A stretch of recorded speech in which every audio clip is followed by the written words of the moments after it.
This is it's hard to overemphasize. This is an unprecedented scientific event. The more time you're on the beach, the greater the chance that your observations will last forever.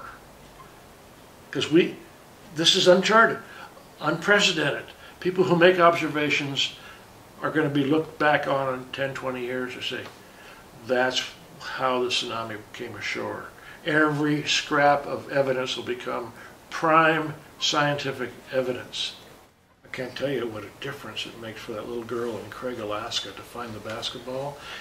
And I called her and I said, Alicia, can the press call you? I said, can I ask your mother? She said, sure. Mother says, fine.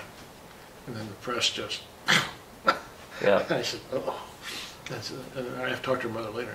It made her day. Young man over there, he says, I'm living in a homeless shelter. Yeah. And I'm living with people who have nothing. I cannot accept a bike that's been treated to $40,000 of refurbishment.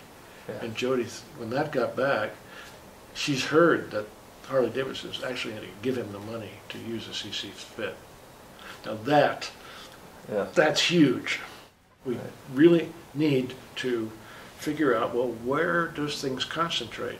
And the idea of you look for drift logs, but then you got to get inside those drift logs and you got to start looking. Just from an oceanographic point of view, in the last 40 years, if we had 1 mile segments and you guys had photographs by 1 mile segment, would really help. Okay. And if we knew where the drift logs were and we knew where you saw, you can't pick up everything, but if you saw, okay, we saw all this styrofoam, and if you had GPS coordinates, but you know, they're in there, and a photograph by 1 mile segments, if you brought that home, that would be huge. If you leave, just suppose Steve finds some bones in a shoe. You've got two choices. You can take it, you can bag it and tag it, take it, bring it back. If you leave it, that may be the last time that anybody ever sees it. Right. And the information will be lost to reunite the family, because chances are we'll never see it again. Right.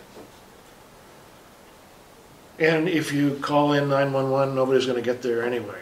Right. So the only option I see is to bag it and tag it and bring it back. Yeah. Which is really, that's asking a lot to carry human remains on a kayak for potentially a long trip.